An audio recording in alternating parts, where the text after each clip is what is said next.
Bismillahirrahmanirrahim. Alhamdulillahirabbilalamin wassalatu wassalamu ala sayyidina Muhammadin wa ala alihi wa sahbihi ajma'in.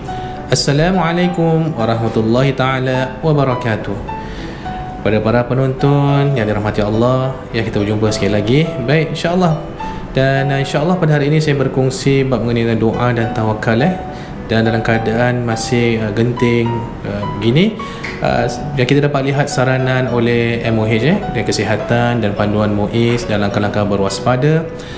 Kita telah berusaha sedaya upaya berdoa dan tawakal, dan insya-Allah mudah-mudahan Allah perkenankan doa kita semua, insya-Allah. Bab mengenai tawakal ni saya ingin berkongsi dengan para jemaah dan sebuah hadis Rasulullah SAW, hadis riwayat At-Tirmizi.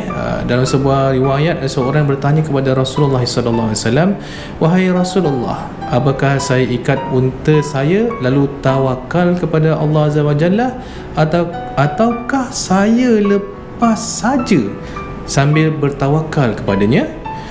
Rasulullah SAW menjawab, ikatlah dulu untamu itu, kemudian baru engkau bertawakal. Ini pesan Rasulullah SAW. Kita harus usaha dulu, jangan lepaskan gitu sajalah, ataupun tawakal. Ataupun kita dapat lihat kadang-kadang satu kisah juga, seorang anak itu, dan satu kitab saya baca, di mana anak tu daftar pergi sekolah, tapi bila peperiksaan dia tak belajar, dia bertawakal. Di masa konsepnya tu ada silap sendiri. Masa di sini kita harus belajar, usaha, mudah-mudahan kita akan lulus. Baik. Di antara perkara mengenai keutamaan tawakal, kita ketahui dalam beberapa kitab, iaitu perkara yang mulia di sisi Allah, kerana ia sebenarnya menyelamatkan selepas kita usaha dan berdoa dan bertawakal menyerah diri kepada Allah Subhanahu wa taala. Seperti dalam firman Allah Subhanahu wa taala dalam surah An-Nisa ayat 81, "Ba'da a'udzubillahi minasyaitonir rajim wa tawakkal 'alallah wa kafa billahi wakila." Yang artinya, dan berserahlah kepada Allah dan cukuplah Allah menjadi pelindung.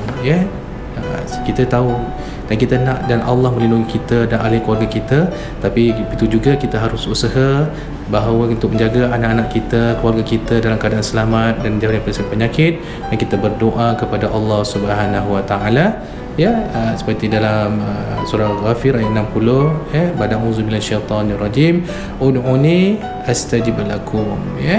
Berdoalah kepadaku, aku akan kabulkan doa kalian, kata Allah Subhanahu wa taala. Dan kita dapat lihat kesimpulan daripada apa yang saya kongsi dengan para penonton, itu ada dua perkara. Yang pertama itu memperbaiki amalan kita. Kita perbaiki amalan kita dan kita banyakkan berdoa, mohon pada Allah Subhanahu wa taala. Dan kedua iaitu maksudnya kita bergantung hanya kepada Allah dan jangan bergantung kepada yang lain, kerana setiap perkara yang baik dan buruk itu datang daripada Allah Subhanahu wa taala, dan yang akan bantu kita juga Allah Subhanahu wa taala. Saya rasa ini adalah tips-tips yang untuk saya share dengan para penonton. Mudah-mudahan ia membuka pintu hati kita. Kita tidak hanya bertawakal saja begitu, tapi kita ada usaha, kita berdoa dan bertawakal. Mudah-mudahan insya-Allah kita semua di dalam perlindungan Allah Subhanahu wa taala, dan kita berdoakan negara kita Singapura diangkat penyakit ini, diberikan ubat, dan mudah-mudahan insya-Allah kita dapat hidup sedia kala dan beribadah di tempat seperti masjid-masjid.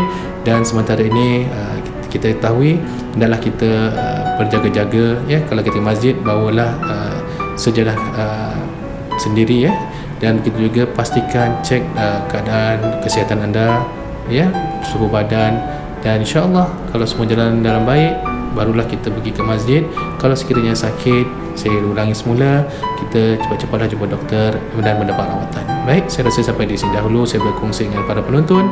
Hingga kita berjumpa lagi di lain masa. Disudahi. Wassalamualaikum warahmatullahi taala wabarakatuh.